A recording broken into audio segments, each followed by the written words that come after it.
ahead on the Best of John Miller. One collector plus a unique passion adds up to one of the biggest calculator collections you'll see anywhere. And it all adds up. And if you don't want to use a calculator, try this one on for size. We meet Sherlock the counting dog.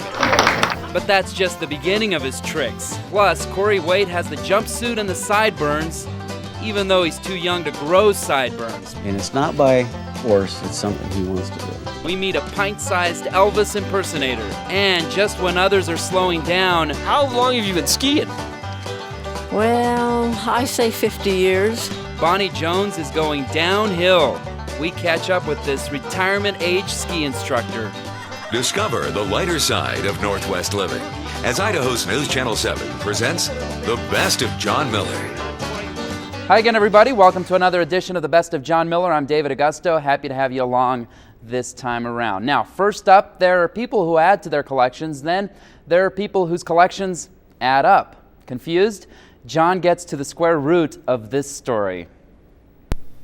I started my own business in 1953, fixing radios and televisions. No one ever told Walt Sonnenstuhl, after you fix them, you're supposed to give them back. Yeah, these are from the 40s. You see, Walt is, well... just kind of an empirical collector. You pick up one of these and you pick up 10,000 records and you pick up all these transistor radios and then it all adds up. And it all adds up. And multiplies into Walt's latest electronic love. You start out with 1, then 1 became 3, and then 3 became 10, and then 10 became 30. An obsession, a devotion, an addiction. Then suddenly whammo. Yeah, and I think they breed at night, I think is the problem. The answer, if you will, to how many calculators can a guy add before his wife nearly subtracts him from the household is 740. All the sharps will be on this shelf. Certainly no Mickey Mouse exhibit. Well, most of it isn't. This one is my first one. I won this in a contest. What year? 1973. Sweet. Yeah. Now, when you buy that in the store in 1973, that cost you what? $395. Are you kidding me? That's exactly right. Now you get them in a box of Cracker Jacks. Yeah, and probably more powerful. Yeah. Back then, that was unbelievably small. It was kind of like one of the things where you had to see if it would fit the pocket. Oh, yeah. That was the big deal, if it could fit the pocket. Some were pushing it, obviously, so we called that a handheld. Okay. That's the first handheld calculator. Yeah. And it only weighs 72 pounds. Yeah. Okay, well, let's try 35. And times 2 is 70. Times 3 is 105. That was high tech, though. I mean, it was the future. And the future was bright for calculators, though not always legible, when 10 minus 4 equaled that. Whatever that is. It's a soup spoon. It's a Lego set. It's a little glimpse into the life of Walt Sonnenstuhl. The calculator guy. The calculator guy. Walt says he makes sure to dust his calculator collection whenever there's an earthquake. Well, ever meet a dog who knows how to count? Jim and Inga Chevrier's dachshund is well on his way, but that's just half the story. John explains what happens when you mix a very clever pet with some very kind hearts. So, okay, we're going to get started. It's showtime at Hallmark Manor, and Inga and Jim Chevrier aren't worried about the crowd, or Shotzi the bird, or any of the other animals reluctant to give up the spotlight. Good boy. No, they've got more pressing concerns. Whew, halitosis. We got to brush our teeth first. So it's the traveling dog and pony show without the ponies. Without the pony, right. Yeah. Sherlock is the star of the show. Come on, all right. A long-haired, now fresh-breath dachshund, so athletic, There you go. so efficient, Ring, ring. Telephone. Oh. so strong, He can jump through a brick wall. Jump! All right. He's got 24 tricks that he does. Mom has a bad cold, and I need a Kleenex. Inga and Sherlock a sure bet to leave these seniors, Achoo! well, blown away. Oh, magnificent dog. Yeah. I'd like to have one, but I can't take care of it. So Jim, Inga, and their animals take care of the seniors here. Yeah, you're a beautiful dog. But then we've got at least 17 different facilities we go to now. Realizing these folks count on them and count on Sherlock to count. Okay, number 4, please. You see, numbers happen to be Sherlock's best trick. 7, please. You know, I wanted to do something for the elderly. I love old people. Where's number 7? There it is! Oh, God, I'm so proud of you. I feel that dog was sent to me by God. Really, that's how I feel. And he wanted me to do this. Roll. And you know Esther over there can't get enough of it. I should say no. Number 5, please. Jim and Inga Chevrier's small way of making a big difference. Boy, am I proud of you today. He is so cute. Jim and Inga have received so many requests to appear from so many people that they've had to cut back. No word if they're planning to teach Sherlock how to spell. We'll keep you posted. Well, have you ever been to one of those fancy restaurant menus or seen a restaurant menu drawn in chalk? They're impossibly perfect with amazing detail, all drawn with dust. Tonight, John introduces us to Malia McCabe, who is so good at the drawings you can chalk it up to experience. So you got your A game on for this one? I don't know, do I? It's all a matter of shadow, light and shadows. Do some come out better than others? Oh, yeah. It depends on the content. And while she ponders the artistic qualities of, say, shrimp versus shrimp cocktail, I don't know. it's possible Malia McCabe's true identity is lost somewhere between a latte and a palm tree. Well, you know, it's hard to tell people, I'm an artist. Well, what do? I do chalkboards and restaurants. Like Blue Water Taco Grill, one of hundreds of places that have hired Malia to sketch them an identity while she still struggles to find one for herself. I mean, sometimes I feel more like a plagiarist than an actual artist. Really? Because everybody wants their logo or their bottle. But then how else would Cafe Pagacha show their special of the day? Right, see, look at that. They're admiring the hot turkey sandwich. They don't care about the sandwich, but look at the writing. Yes. At Scoop du Jour, they have one of her best works listing 31 kinds of ice cream. What if you had a flavor? We call her. Unfortunately, he's not the only one. I used to put my name and phone number on the chalkboards, but now I put chalkofthetown.com because I would get phone calls from drunk guys in the middle of the night saying, this chalkboard is awesome. So I decided I better just take my phone number off altogether. Yeah. Better stick to grilled cheese and albacore sandwiches. Exactly. Well, it's like the most somebody's ever paid for a chalkboard. $2,000. Really? Yeah, but it was about 16 feet long. Making this one for her salon's latte shop Ta-da! Sweet. a bargain. They're going to be digging that. I hope so. Oh my gosh, that is gorgeous. Chalk up one more for Malia McCabe, Look at that. artist or not. Who cares, man? Who cares? Good job. Yeah, thanks. Pretty neat stuff. Malia charges $33 per square foot. We've set up a hot link to her website at ktvb.com. A little later, when the heat is on at the State House, one woman uses it to make lunch. I lick everything up because Pearl scolds us if we don't. Oh, really? Yeah. And next, one of the youngest Elvis impersonators you'll see anywhere. Show them the lip. After this story, even John is saying, "Thank you very much."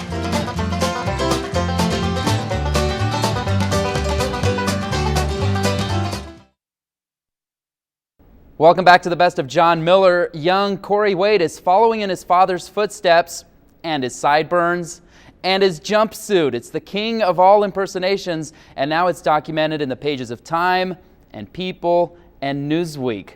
John explains for any of you who might have suspicious minds. Are you lonesome tonight?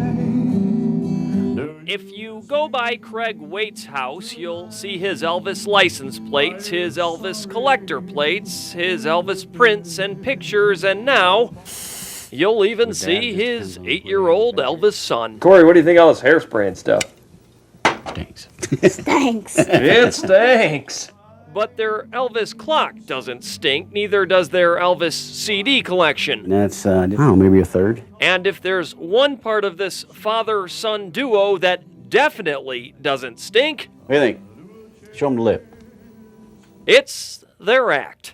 Are you lonesome tonight? Do you miss me tonight?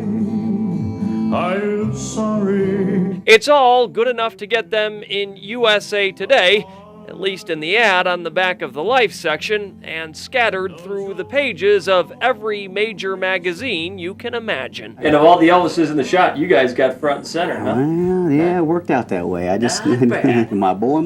Yeah, right. His boy modeling for milk with a mustache as thick as Dad's sideburns. Corey, you gonna grow something like that? Some sideburns? Oh, yeah. We'll have to use the glue-ons for a while until they grow out, huh?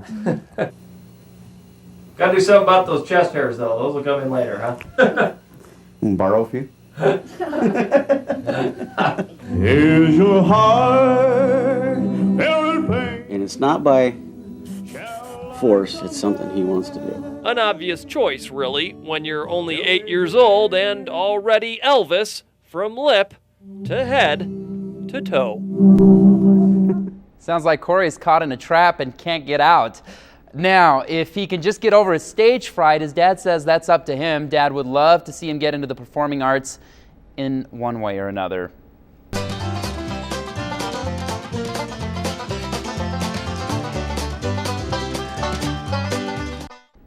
Welcome back to the Best of John Miller. If you've never seen the movie Grumpy Old Men, well, it's pretty funny and maybe you should, but if you haven't, there is an Idaho version, believe it or not. John came across the set on one trip to Lake Cascade and met some characters and expert fishermen with definitely some star potential.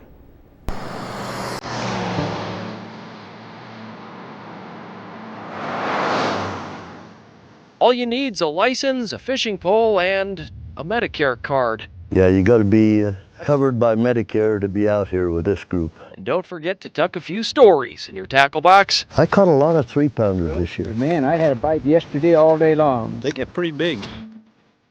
So it goes with Al, Del, and Gene. The Medicare fishermen. Now you get over here.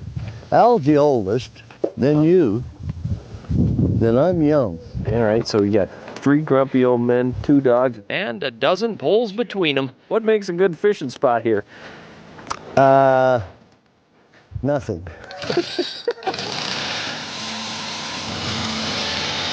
But they're turning the lake into a piece of Swiss cheese trying to find it. Oh, we only stay 9 hours a day.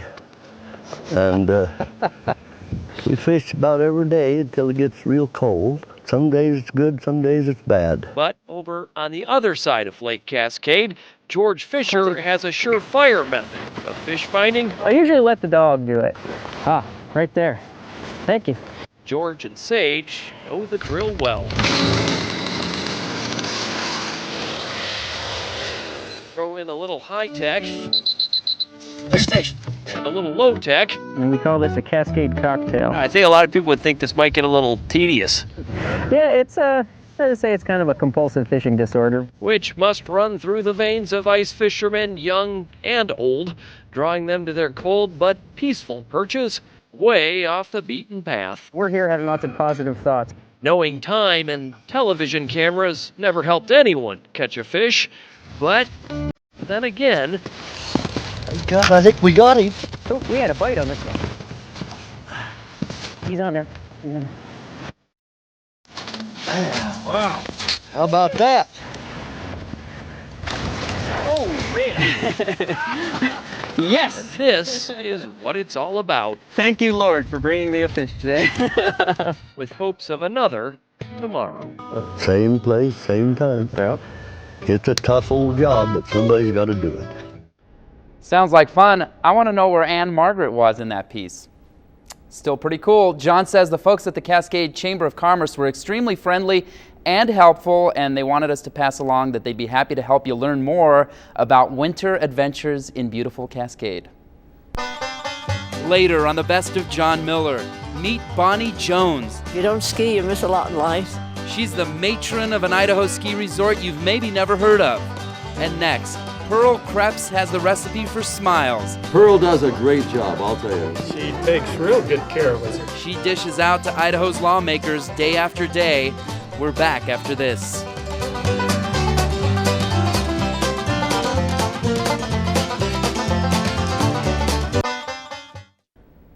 We are back, and she could be the most popular person in the state Senate chambers. Every day, she makes decisions applauded by Democrats and Republicans alike.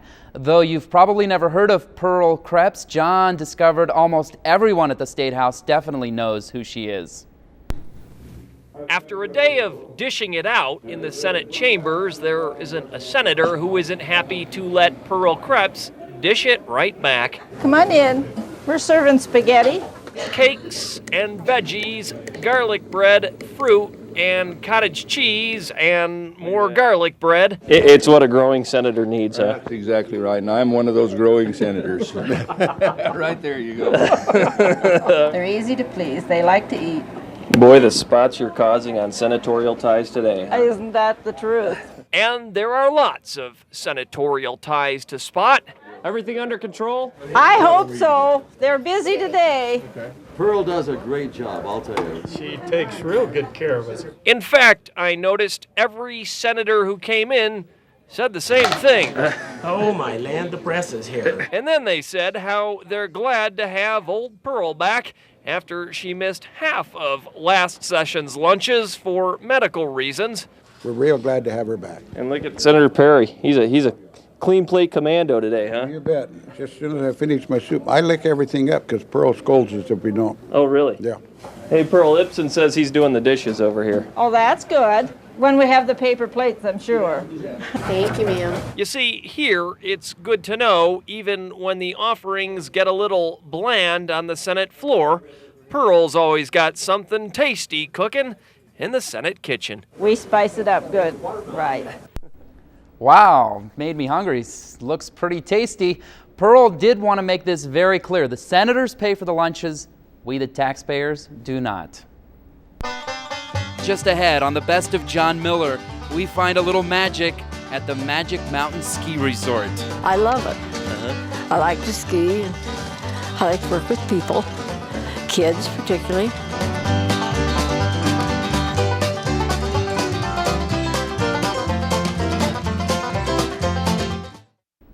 Welcome back, everybody. Ever heard of Magic Mountain? Not the amusement park in California. We have a Magic Mountain right here in Idaho. John found it, believe it or not, in the Magic Valley, and as he shows us, one wise snowbird made it well worth the trip.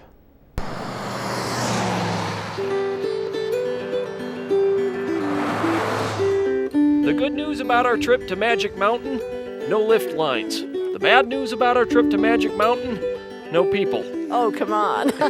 No, seriously. We try to let them know we're here. They got a lodge, a chairlift, and a dog. Well, it's a small area. With one big reason for stopping by, the instructor who began instructing when she could have been retiring. How long have you been skiing? Well, I say 50 years. Making Bonnie Jones the matron of Magic Mountain. And we don't want to give away your age here, I guess, huh?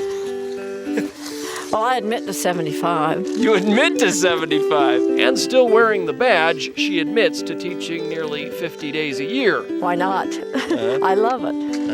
I like to ski, and I like to work with people, kids particularly. The kids not pictured here. Yeah, not pictured here. They all went home. Yeah. More room for us, huh? You bet.